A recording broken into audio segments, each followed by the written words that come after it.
guys, selamat datang pada pertemuan keempat untuk mata kuliah perpajakan 1. Nah, di dalam pertemuan kali ini kita akan membahas satu materi baru, yaitu tentang PBB atau pajak bumi dan bangunan. Nah, yang perlu kalian ketahui dalam hal ini, PBB kita membaginya menjadi dua, yaitu untuk PBB P2 dan juga PBB P3. Apa itu sebenarnya PBB P2? Jadi, yang dimaksud dengan PBB P2 adalah PBB yang dia khusus untuk P2, yaitu perkotaan dan juga pedesaan. Nah, sedangkan yang dimaksud dengan PBB P3 adalah PBB yang dia khusus membahas tentang yang pertama perkebunan, yang kedua perhutanan, dan yang ketiga adalah pertambangan. Sehingga ada 3P, kita sebutnya sebagai P3. Lalu, apa yang dimaksud dengan PBB atau pajak bumi dan bangunan? Nah, di dalam PBB kita membaginya menjadi dua, yaitu ada pajak bumi dan juga pajak bangunan. Apa saja yang termasuk ke dalam bumi dan apa saja yang termasuk ke dalam bangunan? Di dalam PBB kita juga mengenal adanya negative list atau bumi dan bangunan yang dia tidak dikenakan PBB atau pajak bumi dan bangunan. Apa saja negative list yang ada dalam PBB? Nah, kalau di dalam pajak penghasilan kita sebagai wajib pajak mempunyai NPWP atau nomor pokok wajib pajak, maka di dalam pajak bumi dan bangunan kita mengenal adanya NOP atau disebut sebagai nomor objek pajak. Nah, nomor objek pajak ini dia terdiri atas 18 digit angka yang mengandung arti-arti tertentu. Nah, untuk bisa lebih memahami tentang penjelasan dari pajak bumi dan bangunan baik P2 maupun P3, silahkan simak penjelasan berikut ini yang akan membahas tentang NJOP, POPTKP, kemudian bagaimana tata cara perhitungan untuk pembayaran PBB. Selamat menyaksikan. Oke, dalam pertemuan kali ini kita akan membahas tentang pajak bumi dan bangunan khususnya untuk P3, yaitu untuk perkebunan, perhutanan, dan juga pertambangan. Kita next. Apa itu PBB? Jadi apa definisi dari pajak bumi dan bangunan? Jadi sebenarnya PBB itu adalah pajak kebendaan atas bumi dan atau bangunan yang dikenakan terhadap subjek pajak. Nah, subjek pajaknya ini dia bisa berupa orang pribadi maupun badan yang memiliki bumi dan atau bangunan itu. Nah, si subjek pajak ini dia memiliki hak dan atau memperoleh manfaat dan juga atau dia memiliki, menguasai dan atau memperoleh manfaat atas bumi dan atau bangunan. Jadi ini adalah pajak kebendaan yang dikenakan terhadap subjek pajak, di mana subjek pajak itu dia yang pertama bisa memiliki hak atau memperoleh manfaat atas bumi dan atau bangunan. Atau yang kedua, dia bisa, si subjek pajak bisa memiliki, menguasai dan atau memperoleh manfaat atas bumi dan atau bangunan itu. Nah, kalau si subjek pajak itu tadi, apabila dia memiliki hak atau memperoleh manfaat atau memiliki, menguasai dan atau memperoleh manfaat, maka dia disebut sebagai subjek pajak. Nah, si subjek pajak itu dia dikenai kewajiban untuk membayar pajak sehingga dia disebut sebagai wajib pajak. Jadi wajib pajaknya ini dia bisa berupa orang pribadi atau badan yang memiliki hak atau memperoleh manfaat, yang memiliki, menguasai atau memperoleh manfaat atas bumi dan atau bangunan. Selanjutnya, tentang objek pajak. Nah, objek pajak itu dia dibedakan menjadi dua ya, ada objek pajak berupa bumi maupun objek pajak berupa bangunan. Kalau objek pajak yang berupa bumi itu dia merupakan permukaan bumi, bisa berupa tanah dan perairan, dan tubuh bumi yang ada di dalam pedalaman serta laut wilayah Indonesia.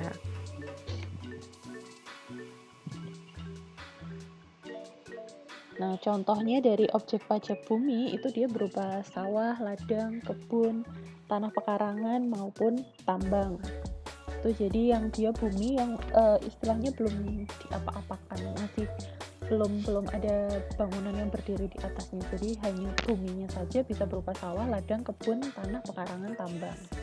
Kemudian kalau yang objek pajak berupa bangunan itu merupakan konstruksi teknik yang dia ditanam atau dilekatkan secara tetap pada tanah dan atau perairan. Nah, kalau contohnya dari bangunan itu, yang pertama dia ada rumah tempat tinggal. Rumah tempat tinggal itu berarti kan ada konstruksi teknik yang ditanamkan di situ. Bangunan tempat usaha sama seperti rumah tempat tinggal, ada bangunan di atas yang melekat di atas tanah itu. Terus ada juga gedung bertingkat. Gedung bertingkat juga sama, dia termasuk konstruksi teknik. Kemudian ada juga pusat perbelanjaan, terus ada ini emplacement. Emplacement itu apa? Jadi emplacement itu kalau misal ada tanah lapang yang atasnya di semen. Jadi kayak misal lapangan basket, lapangan voli, lapangan tenis yang dia tanah lapang tapi tanah lapangnya itu di semen, itu disebut sebagai emplacement. Pagar mewah, dermaga, taman mewah. Jadi pagar mewah sama taman mewah itu, kalau pagar mewah biasanya pagar yang tingginya melebihi dari tinggi rumahnya. Jalan tol, kolam renang, itu dia taman mewah ketika dia di dalamnya ada konstruksi teknik, ada kayak lampu-lampunya, kemudian ada air mancurnya, itu biasanya termasuk ke dalam golongan taman mewah, sehingga dia termasuk juga sebagai objek pajak yang bangunan, seperti itu. Selanjutnya, faktor yang menentukan klasifikasi objek pajak. Jadi suatu bisa dikategorikan bumi masuk ke pajak bumi maupun pajak bangunan, itu ada beberapa faktor yang menentukan. Untuk bumi sendiri, faktor-faktor yang menentukan itu adalah yang pertama letaknya. Letak itu dia akan menentukan klasifikasinya, peruntukannya, digunakan untuk apa bumi itu, pemanfaatannya, kondisi lingkungan, dan lain-lain. Ini dia menentukan klasifikasi objek pajaknya. Sedangkan kalau dari kelompok bangunan, itu ada bahan bangunan yang digunakan, rekayasa bangunannya, letak, kondisi lingkungan, dan lain-lain. Ini dia menentukan klasifikasi objek pajak. Apakah objek pajak itu nanti akan diklasifikasikan ke dalam kelompok bumi maupun bangunan, dan berapakah tarif pajak yang dikenakan nanti gitu. Itu juga ditentukan salah satunya oleh beberapa faktor ini. Selanjutnya, objek pajak yang tidak dikenakan pajak bumi dan bangunan.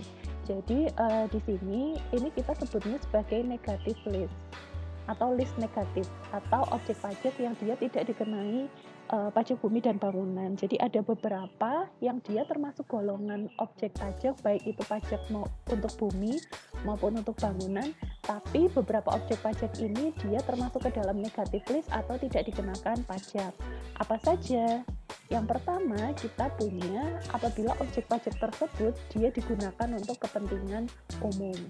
Nah, contohnya misal rumah ibadah, masjid, gereja, pura, wihara, kelenteng, itu apabila digunakan untuk kepentingan umum seperti rumah ibadah, dia tidak dikenakan PBB.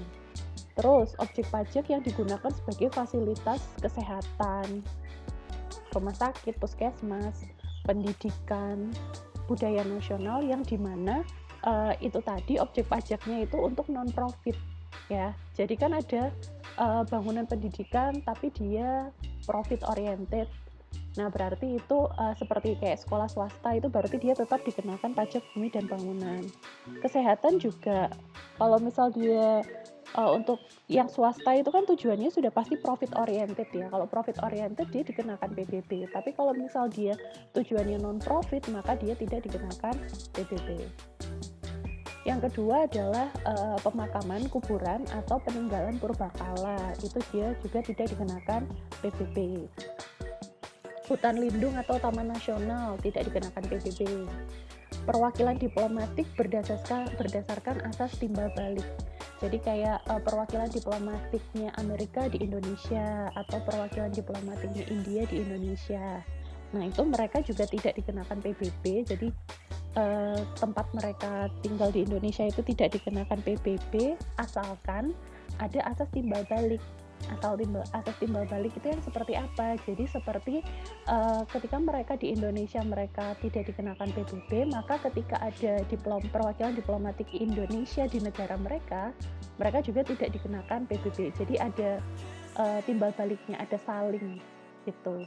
Kalau hanya satu pihak tidak bisa. seperti kamu dan dia itu harus saling, tidak bisa kalau hanya bertepuk pada sebelah tangan. Selanjutnya, objek pajak yang tidak dikenakan PBB itu ada Badan Perwakilan Organisasi Internasional yang ditetapkan berdasarkan PMK atau Peraturan Menteri Keuangan. Contohnya apa? Contohnya adalah organisasi PBB dan turunan dari organisasi PBB itu dia tidak dikenakan PBB. PBB bukan pajak bumi dan bangunan ya, tapi PBB adalah Persatuan Bangsa-Bangsa. Jadi ada organisasi PBB itu dia tidak dikenakan pajak bumi dan bangunan. Nah, kemudian kalau di dalam pajak biasa seperti pajak penghasilan, maka subjek pajak yang dia telah menerima penghasilan akan menjadi wajib pajak. Nah, ketika mereka mendaftarkan diri, maka mereka akan memperoleh NPWP atau nomor pokok wajib pajak. Sedangkan dalam PBB itu kita mengenal ada NOP atau nomor objek pajak. Nah, di sini ada bagian struktur dari NOP. Jadi, NOP itu nomor objek pajak dibedakan menjadi NOP untuk PBB P2 atau pedesaan perkotaan, sedangkan ada juga yang untuk PBB P3 di mana untuk perkebunan, perhutanan dan juga pertambangan. Nah, bagian struktur NOP-nya keduanya itu sama-sama terdiri atas 18 digit angka.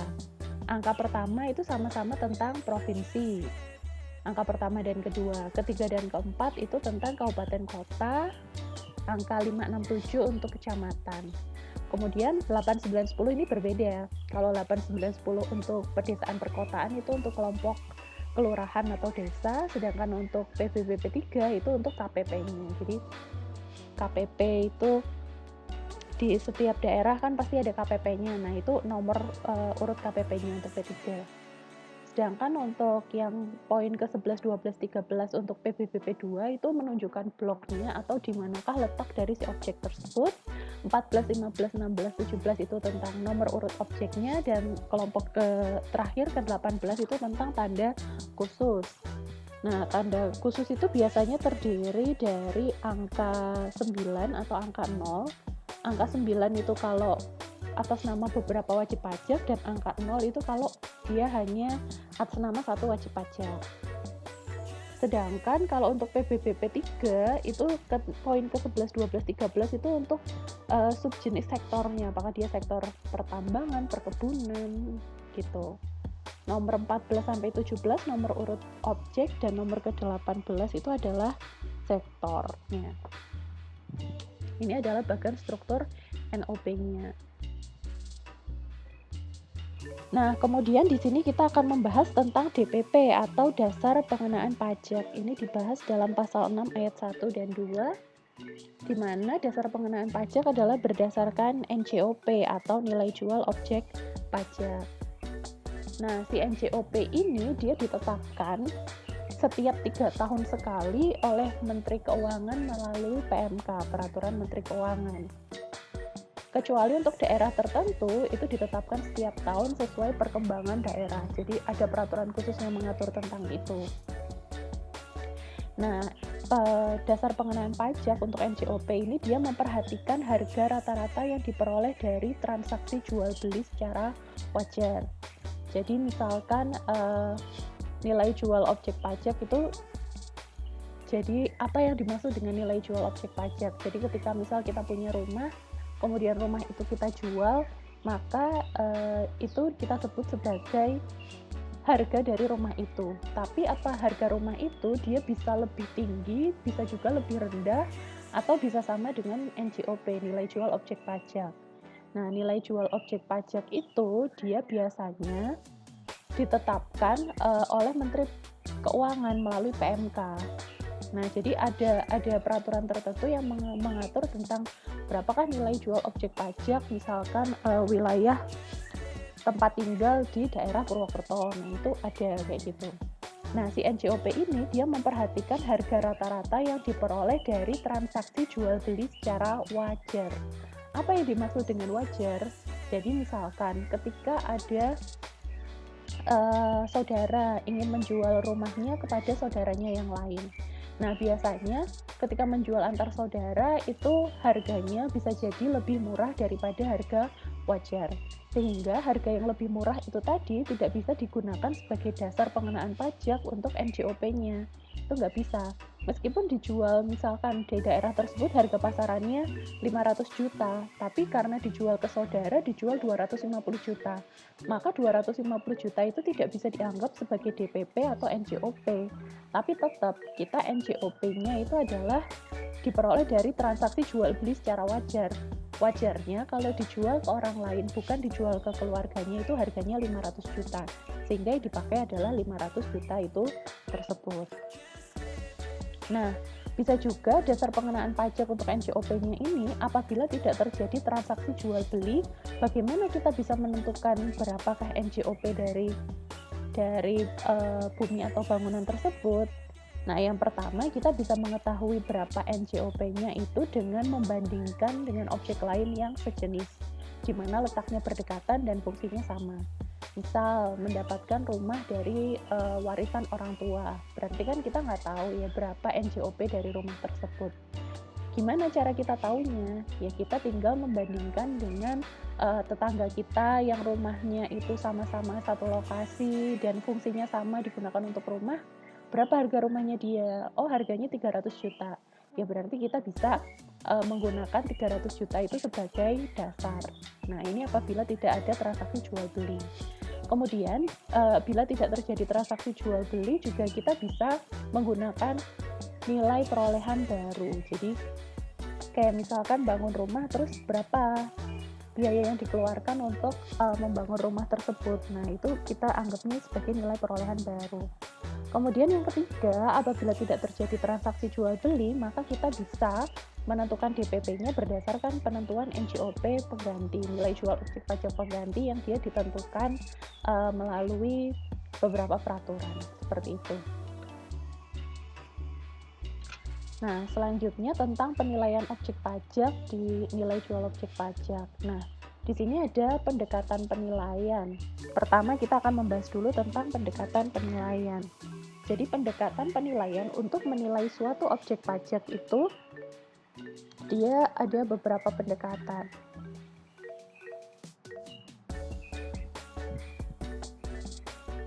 Pendekatan yang pertama itu disebut sebagai pendekatan data pasar atau market data approach.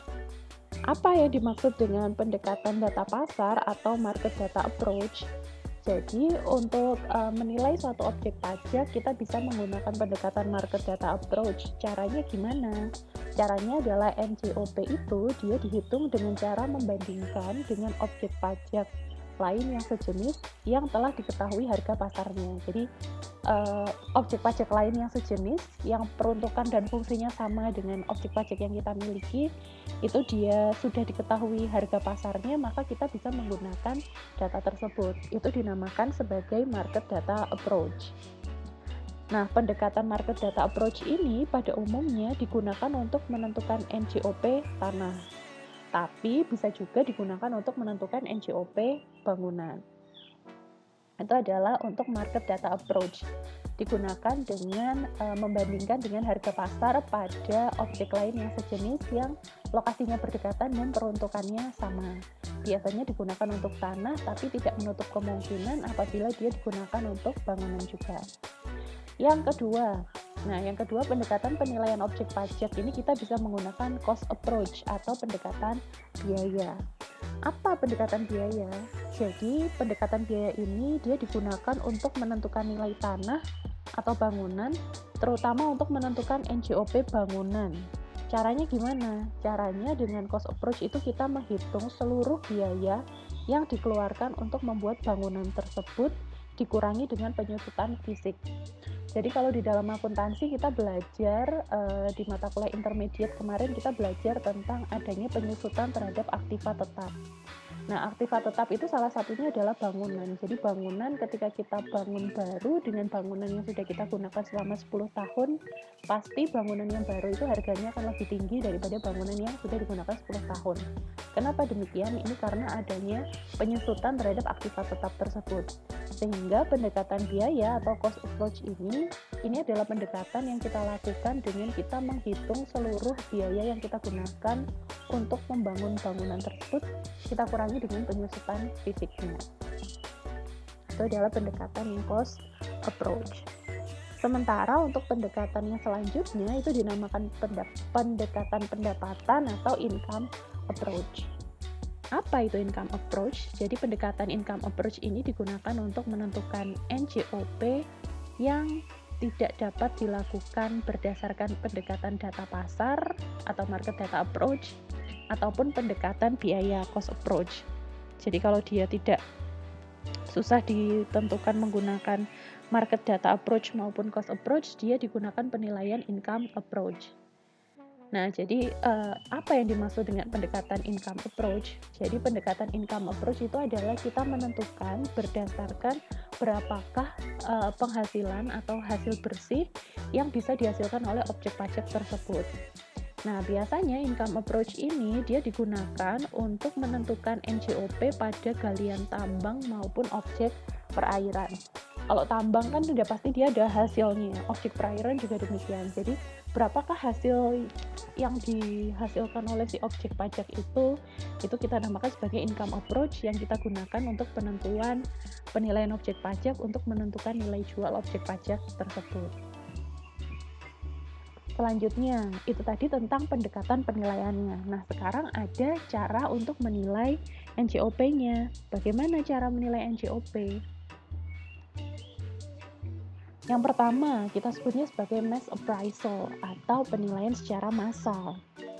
Penilaian secara massal itu gimana? Jadi, penilaian secara massal itu ketika NCOP bumi dihitung berdasarkan nilai indikasi rata-rata atau NIR yang terdapat pada setiap zona nilai tanah atau ZNT. Itu kalau untuk bumi. Sedangkan untuk bangunan itu dihitung berdasarkan daftar biaya komponen bangunan DPKB dikurangi dengan penyusutan fisik. Sedangkan perhitungan penilaian massal dilakukan menggunakan program komputer yang disebut sebagai Computer Assisted Valuation or CAV. Nah, jadi pendekatan penilaian massal itu adalah ketika kamu dia melakukan cara penilaian untuk objek pajak tersebut dilakukan secara massal. Massal itu gimana? Misalkan ada satu persawahan di mana di dalam satu daerah itu isinya persawahan semua. Nah, kita dapat menghitung untuk menilai objek pajak tersebut dengan menilai secara massal. Istilahnya dalam satu wilayah tersebut ada berapa banyak sawah, langsung kita hitung berapakah NCOP-nya. Nah, mass appraisal ini juga biasanya terjadi untuk bangunan.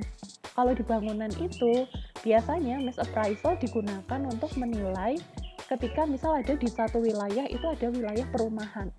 Nah, kalau di perumahan itu kan berarti lokasinya sama, terus ukuran rumahnya juga semua sama, maka kita bisa gunakan mass appraisal, penilaian secara massal di mana kita menilai langsung keseluruhan perumahan pada wilayah tersebut. Sehingga kita langsung bisa mendapatkan hasilnya, sehingga kita tidak perlu menilai satu persatu karena kita sudah menilainya secara massal. Nah, kemudian yang kedua ada penilaian individu atau individual appraisal. Apa individual appraisal itu? Jadi individual appraisal ini adalah cara penilaian di mana kita menilai satu persatu atau objek tertentu yang bernilai tinggi. Terus dia itu sifatnya lebih khusus. Kalau mass appraisal kan sifatnya lebih umum ya. Dan dia itu sehingga perlu penilaian secara individu, secara mendalam. Biasanya digunakan di mana individual appraisal ini? Jadi biasanya untuk menilai berapakah NCOP untuk jalan tol, pelabuhan, lapangan golf, industri semen atau pupuk, pembangkit listrik tenaga air, tenaga uap, tenaga gas, pertambangan, tempat rekreasi, terus pompa bensin, rumah mewah, perkebunan, perhutanan, pertambangan, di mana dia itu sifatnya khusus, nggak bisa disamakan dengan yang lainnya sehingga kita butuh individual appraisal. Jadi kalau mass appraisal itu di mana kita bisa menilai keseluruhan di dalam satu wilayah itu secara massal, langsung kita tahu semuanya berapa. Sedangkan kalau individual appraisal itu karena dia memiliki sifat khusus tertentu, maka harus dinilai secara satu persatu. Nah, tarif pajak. Tarif pajak ini dia ditentukan tarifnya tunggal sebesar 0,5%. Nah, bagaimana cara perhitungannya nanti akan kita bahas. Tarif pajak ini dia diatur dalam pasal 5 dalam Undang-Undang PBB. Di pasal tersebut dia mengatakan bahwa tarif pajak untuk PBB itu dikenakan tarif tunggal sebesar 0,5%.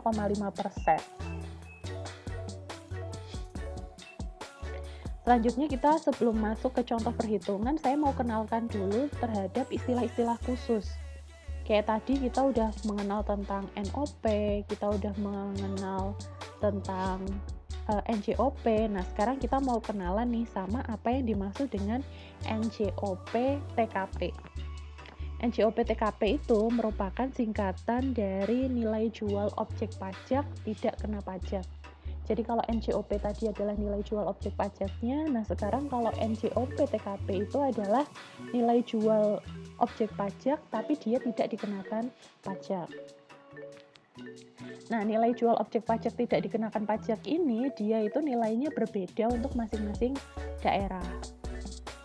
Tapi nilai ini dia sudah ditentukan paling tinggi itu 12 juta untuk P3, perkebunan, perhutanan, dan juga pertambangan. Jadi nilai jual objek pajak yang tidak kena pajak artinya diberikan diskon oleh pemerintah, kita nggak dihitung nilai tarif pajaknya, tidak dihitung 100% dari nilai jual objek pajaknya, tapi kita hitungnya dari 100% nilai jual objek pajaknya kita kurangi dengan 12 juta. Nah, 12 juta itu adalah pengurangan maksimal yang bisa diberikan. Nah, setiap wajib pajak itu dia berhak memperoleh pengurangan NJOP TKP sebanyak 1 kali dalam 1 tahun pajak. Jadi kalau misal kita punya rumah, maka kita punya dalam 1 tahun, dalam 1 periode perpajakan, kita punya hak untuk memperoleh pengurangan NJOP TKP. Nah, pengurangan NJOP TKP ini sebanyak 1 kali dalam 1 tahun pajak. Apabila satu WP memiliki beberapa objek pajak, maka yang mendapatkan pengurangan NJOP TKP itu hanya boleh 1 objek pajak yang nilainya terbesar dan tidak dapat digabungkan dengan objek pajak yang lain. Misal ada satu WP punya beberapa rumah. Nah, berarti dari beberapa rumah itu semuanya nggak bisa dapat pengurangan NJOP TKP. Tapi yang boleh dapat pengurangan NJOP TKP itu adalah hanya satu rumah di mana nilainya yang paling besar. Itu yang dia boleh dapat pengurangan NJOP TKP. Sedangkan rumah lainnya gimana? Berarti rumah lainnya dia nggak boleh mendapatkan pengurangan NJOP TKP. Terus selanjutnya ada yang disebut dengan NJKP atau nilai jual kena pajak. Nah, nilai jual kena pajak ini dasar perhitungannya gimana? Nah, NJKP ini dia ditentukan, tidak ditentukan berapakah nilainya, tapi yang ditentukan adalah serendah-rendahnya 20% dari NJOP. Jadi nilai jual kena pajak itu dia ditentukan paling rendah 20% dari nilai jual objek pajak. Dan setinggi-tingginya 100% dari nilai jual objek pajak. Jadi NJKP-nya itu dia ketika menjual, nilai jual kena pajaknya itu yang ditentukan adalah serendah-rendahnya 20% dari NJOP. 20% dari nilai jual objek pajak dan setinggi-tingginya 100% dari nilai jual objek pajak. Persentase ini ditetapkan dengan peraturan pemerintah di PP nomor 5 tahun 2005 yang dia mengatur tentang nilai jual kena pajak. Ada dasar perhitungan untuk NJKP yang dia perhitungannya adalah 40% dari NJOP, itu dia digunakan untuk P3, perkebunan, perhutanan, pertambangan maupun objek lain di mana NJOP-nya lebih dari 1 miliar, lebih dari sama dengan 1 miliar, atau dia ditentukan NJKP-nya adalah 20% dari NJOP itu untuk objek pajak lain di mana NJOP-nya kurang dari 1 miliar. Nah, nanti perhitungannya seperti apa, nanti perhitungannya kita belajar bareng-bareng. Kemudian selanjutnya ada perhitungan pajak terutang. Perhitungan pajak bumi dan bangunan yang terutang itu rumusnya adalah tarif kita kalikan dengan nilai jual kena pajak. Tarif kali NJKP. Nah, tarifnya tadi di peraturan awal kita menentukan tarifnya adalah tarif tunggal 0,5%. Kemudian kita kalikan dengan 20% atau 40%. 20% tadi untuk objek lain di mana NJOP-nya itu kurang dari 1 miliar, sedangkan yang 40% itu dikenakan untuk perkebunan, pertambangan maupun perhutanan ataupun objek lain yang NJOP-nya lebih dari sama dengan 1 miliar. Nah, ini jadi 20% atau 40%, pilih salah satu sesuai dengan kondisi objek pajaknya. Kemudian kita kalikan dengan nilai jual kena pajak, di mana NJOP-nya kita kurangkan dengan NJO PTKP. Jadi untuk menentukan nilai jual kena pajak itu kan kita harus mengalihkan dulu 20% atau 40% kita kalikan dengan nilai jual objek pajak dikurangi nilai jual objek pajak tidak kena pajak. Jadi yang pertama kita hitung adalah kita tentukan berapakah NJOP dari bumi atau bangunan tersebut. Kemudian setelah kita dapatkan NJOP-nya, kita kurangkan dengan nilai jual objek pajak tidak kena pajak yang maksimal tadi 12 juta. Kemudian setelah dapat ini kita kalikan dengan persentasenya. Apakah dia masuk yang kategori 20% atau yang 40%. Kemudian setelah itu baru dikalikan dengan 0,5%.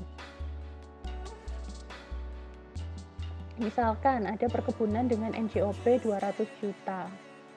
Maka kita tahu informasi awalnya adalah NJOP-nya ini. NJOP-nya adalah 200 juta. Kemudian kita kurangkan dengan NJOP TKP, di mana tadi maksimal adalah 12 juta untuk satu objek pajak, untuk satu WP. Hasilnya NJO PKP atau nilai jual objek pajak kena pajak bukan 200 juta tapi adalah 188 juta. Jadi yang 12 juta itu kayak diskon dari pemerintah gitu. Kemudian kita tentukan NJKP-nya. NJKP-nya ini adalah 75.200. 75.200 asalnya dari mana? Asalnya adalah 40% kita kalikan NJO PKP, atau 40% ini karena dia perkebunan tadi kan ya, perkebunan, perhutanan, pertambangan masuknya 40%, kita kalikan dengan NJO PKP, di mana NJO PKP-nya adalah 188 juta. Jadi 40%-nya 188 juta itu adalah 75.200. Nah, baru kita hitung PBB terutangnya itu dari 0,5% kita kalikan nilai jual kena pajak. Nilai jual kena pajaknya adalah 75.200, sehingga PBB terutangnya adalah 0,5% dikali 75.200. Ketemulah dari objek perkebunan ini bayar PBB terutangnya adalah sebesar Rp376.000. Jadi cara menghitungnya gini ya, kita tentukan dulu berapakah NJOP-nya, kemudian kita kurangi NJO PTKP, kemudian dari hasil tersebut kita ketemu NJO PKP, hasil NJO PKP kita kalikan dengan ini 20% atau 40%-nya. Apakah dia masuk golongan 20% atau 40%, kemudian baru kita kalikan hasilnya, hasil ini tadi dengan tarifnya 0,5%, ketemulah PBB terutangnya. Jadi kita mengerjakannya bukan dari depan, tapi kita kerjakannya ini dari perhitungannya dari belakang ya.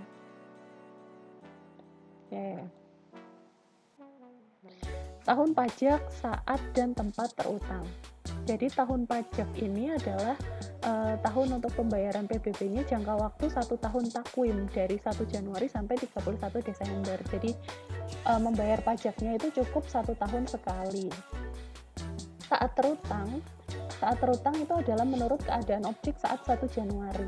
Jadi misalkan punya rumahnya itu masih misalkan di awal tahun di Januari rumahnya itu masih rumah yang biasa.